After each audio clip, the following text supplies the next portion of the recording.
అవును, దాని ఖాళీగా లేవు. అదే కదా మీ మీ మీ తప్పుడు వార్తల వల్ల ప్రజలు గందరగోళంలో ఉన్నారు. విద్యాశాఖకు నేనే మంత్రిని, నేనే ఫుల్ టైం మినిస్టర్ను.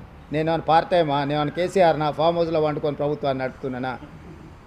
నేను వీడికి వచ్చిన 4 రోజుల నుంచి ఎన్ని శాఖల మంత్రులను కలిసినా ఏ శాఖ ఖాళీ లేదు. అన్ని శాఖలకు మంత్రులు ఉన్నారు. నా దగ్గర ఉన్న శాఖలకు నేను క్రియాశీలక మంత్రికి ఏమైనా పరీక్షలు నిర్వహించకుండా వదిలేసినామా?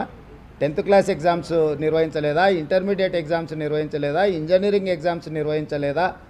పరీక్షల ఫలితాలు విడుదల చేయలేదా? ఎక్కడైనా గతంలో జరిగినట్టు ఏమైనా లోపాలు జరిగినాయా? నీట్ కానీ డిఎస్సి నోటిఫికేషన్ కానీ ఏ పరీక్షలు ఆంధ్రప్రదేశ్లో ఇప్పటివరకు ఎంసెట్ రిజల్టులు కూడా ఇవ్వలే. మేము ఆల్రెడీ ఫలితాలు ప్రకటించేసి భవిష్యత్ కార్యాచరణ కూడా స్పష్టంగా చెప్పినాము. ఇప్పటి వరకు మీ ద్వారా సూటిగా నేను సవాల్ విసురుతున్నా. గతంలో విద్యాశాఖ మంత్రులు చేసిన పనులు, ఈ సంవత్సరం మా విద్యాశాఖ తీసుకున్న నిర్ణయాలను పోల్చి చూడండి. క్యాలెండర్ డేట్ ప్రకారం ప్రతి అంశాన్ని చాలా స్పష్టంగా నిర్దిష్టమైన ప్రణాళికతో ముందుకెళ్తున్నాము. కొంత పొలిటికల్ పార్టీ ఓన్డ్ మీడియా అంటే రాజకీయ పార్టీలు నిర్వహించే టీవీలు కానీ పేపర్లు కానీ ఆ రాజకీయ పార్టీల యొక్క ప్రయోజనాలను కాపాడడానికి శాఖలకు మంత్రులు లేరు. కేసీఆర్ 2018 గెలిచిన తర్వాత ఆయన ఒక్కడే ముఖ్యమంత్రిగా పదవి చేపట్టి కొన్ని నెలలు మంత్రులే లేరు. ఏ రోజన్నా ఏ పేపర్ అన్నా ఏ టీవీ అన్నా ఇట్లుంటుందా అని ఎవరన్నా మాట్లాడినరా?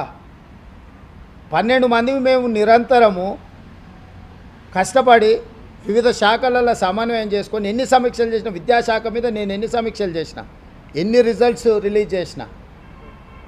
సో ఊరికే ఏదో ఒకటి అనేసి ఈ ప్రభుత్వం మీద బురద జల్లాలన్న ఆలోచన రాజకీయ పార్టీలకు సంబంధించిన మీడియా వాళ్ళు ప్రయత్నం చేస్తే తప్పులేదు. మిగతా మీడియా సంస్థలు కూడా అందులో పడి కొట్టుకుపోవడం సమంజసం కాదు. ఏ ఒక్క శాఖ ఖాళీగా లేదు. అన్ని శాఖలకు సమర్థమైన మంత్రులు ఉన్నారు. సమర్థవంతంగా నిర్ణయాలు తీసుకుంటున్నాం. ఏ కార్యాచరణ కూడా వాయిదా పడలేదు. ఈరోజు మీరు ఆంధ్రప్రదేశ్తో పోలుస్తారా, కర్ణాటకతో పోలుస్తారా, ఇంకో ఏ రాష్ట్రంతో పోలుస్తారో మన రాష్ట్రంలో నిర్వహిస్తున్న శాఖలు, ఇతర రాష్ట్రాలలో నిర్వహిస్తున్న శాఖలు, మంత్రులను పోల్చి చూసి అప్పుడు మీరు చెప్పండి, ఎస్ ఈ రాష్ట్రంలో మీకంటే ముందున్నారు, మీకంటే బాగా వ్యవహరిస్తున్నారు.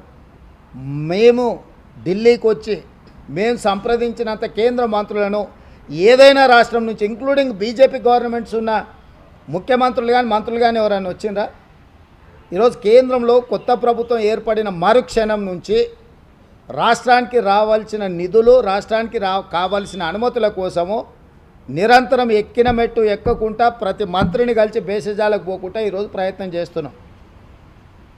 మా మంత్రివర్గం మొత్తం ఇక్కడ ఉండి సంబంధిత శాఖ కేంద్ర మంత్రులను కలిసి రాజకీయాలు ఎన్నికలు అయిపోయినాయి, ఇప్పుడు అభివృద్ధి ధ్యేయంగా ఈరోజు ప్రతి శాఖకు సంబంధించిన మంత్రులు ఇక్కడ వచ్చి కూర్చొని కేంద్రంలో బీజేపీ వాళ్ళు కూడా మంత్రుల అపాయింట్మెంట్స్ తీసుకోలే, మేము వచ్చి అపాయింట్మెంట్స్ తీసుకొని మేము కార్యాచరణ మొత్తం తీసుకొని ముందుకు వెళ్తున్నాము.